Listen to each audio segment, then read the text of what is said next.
Olá, você que nos acompanha pelo Notícias Agrícolas, eu sou Letícia Guimarães e a nossa equipe segue aqui na Expo Direto Cotrijal 2025 em Nome Toque, no Rio Grande do Sul. Vamos falar um pouquinho sobre tecnologia nas sementes de soja. Lembrando que ano passado o Brasil completou 100 anos do cultivo dessa oleaginosa, portanto, que traz um agro pujante. E agora eu vou falar com o Fábio Passos, que é líder comercial de soja da Bayer. Seja muito bem-vindo, Fábio.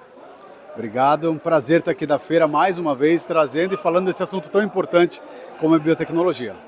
Fábio, eu queria primeiro começar com você. Há quanto tempo a biotecnologia na soja existe no Brasil e quais foram os principais saltos que ela deu para ajudar a incrementar a produtividade? A biotecnologia já está presente há 20 anos no Brasil, na cultura da soja. Foi por onde começou, a gente sabe do Brasil que tem uma grande vocação de sojicultor e foi por onde começou. A primeira grande onda de biotecnologia foi a soja RR, que a gente chama, né? Que era uma solução que trazia para o produtor como que ele aplica glifosato junto numa cultura de soja. Isso habilitou que a gente pudesse expandir hectares. Então, naquele momento, foi muito importante porque pôde habilitar que a gente pudesse plantar soja em mais regiões do país, em mais áreas onde, por planta daninha, já não era possível. Segunda geração que veio com mais produtividade foi a Intacta, que a gente lançou, que era baseada em uma geração focada em lagarta. Ou seja, além do benefício do glifosato, a gente também tinha o manejo das principais proteções de lagartas do Brasil, o que ajudou, de novo, a dar mais um incremento de produtividade. E a gente lançou, isso foi há 10 anos atrás, que Intacta aconteceu, ou seja, uma década, Intacta já transformou a cara de soja do Brasil e conseguiu que a gente produzisse muito mais.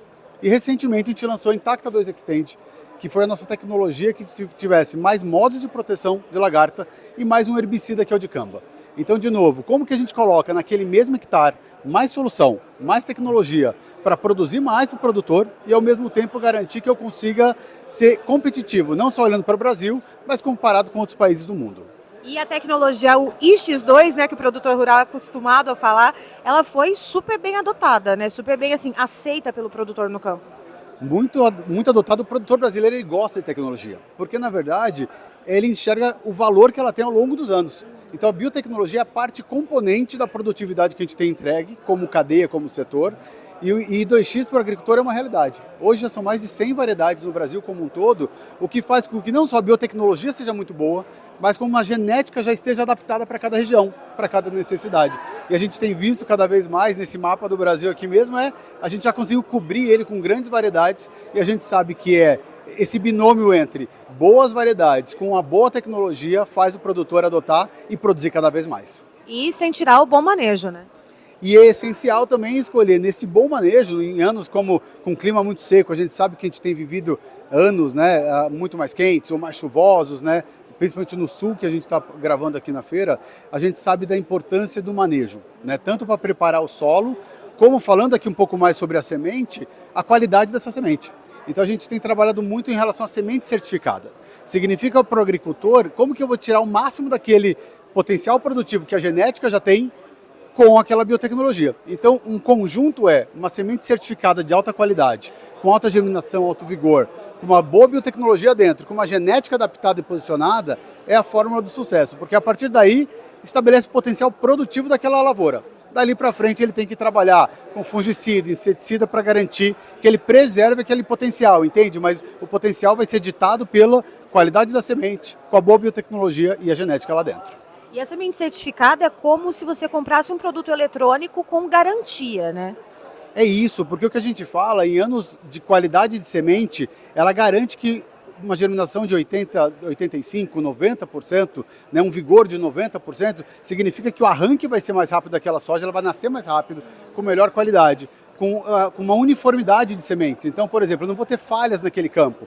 Então isso significa que na hora que eu tiver uma seca prolongada ou uma estiagem, eu vou ter aquela área mais preservada. Então aquela soja tolera mais um desaforo, porque ela tem uma capacidade de vigor melhor. Então significa a garantia que o produtor vai ter está proporcional à qualidade da semente do parceiro que ele opta por comprar. Por por falar em clima, Fábio, a gente está, como você disse, né, a gente está aqui no Rio Grande do Sul gravando em um momento, né, em cerca de 3 ou 4 safras, se não me falha a conta, né, de perdas, ou por estiagem ou por chuvas muito intensas. Eu queria saber, essas sementes que já vêm com essa tecnologia embarcada, com essa tolerância às questões, então, em relação às pragas, como isso a gente consegue fazer uma ponte em relação a essas intempéries climáticas, a esses extremos? Eu dividiria em 3 esse ponto. Acho que a primeira coisa é o preparo do solo. O preparo do solo é um preparo de longo prazo. Então ele vai ter que fazer planta de cobertura, o manejo, para garantir, assim, isso não é dessa safra, ele deveria ter feito todo ano para garantir que ele tem um solo com bom fertilizante, com bom preparo de raiz, de planta de cobertura. Essa é a primeira parte. Mas fora isso, ou seja, no curto prazo é escolher um bom material adaptado para aquele clima, é super importante, ou seja, no clima certo, intercalar, por exemplo, épocas de plantio. Se eu planto tudo na mesma época, a chance de eu não ter chuva naquela época é maior, é 100%. Se eu planto 2 ou 3 grupos de maturação, eu garanto que eu vou escalonando tanto o plantio como a colheita, garantindo que eu possa fugir um pouco do intempérie. Então, a vantagem de uma biotecnologia trazer mais variedades também é isso, ou seja, eu planto com grupos de maturação diferentes para ir fugindo de riscos diferentes.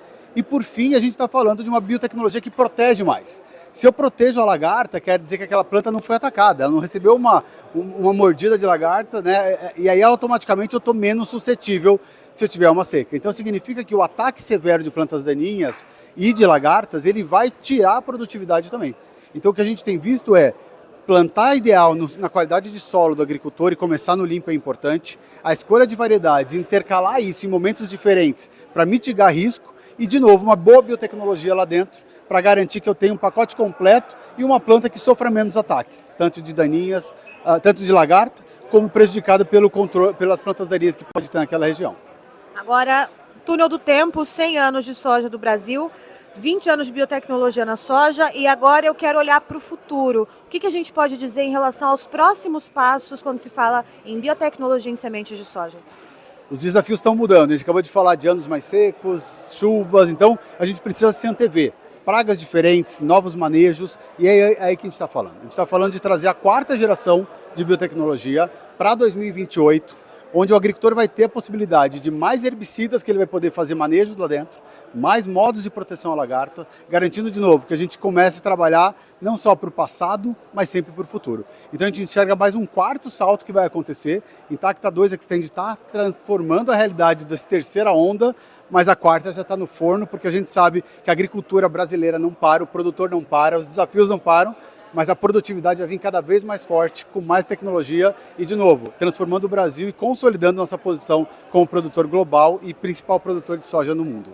Perfeito, Fábio. É isso, é a biotecnologia impulsionando a produção de soja no Brasil, o Brasil se colocando como um grande supermercado do mundo e sempre apoiado em muita tecnologia de ponta. Eu encerro por aqui, já tem mais informação para você, notícias agrícolas, informação agro relevante e conectada.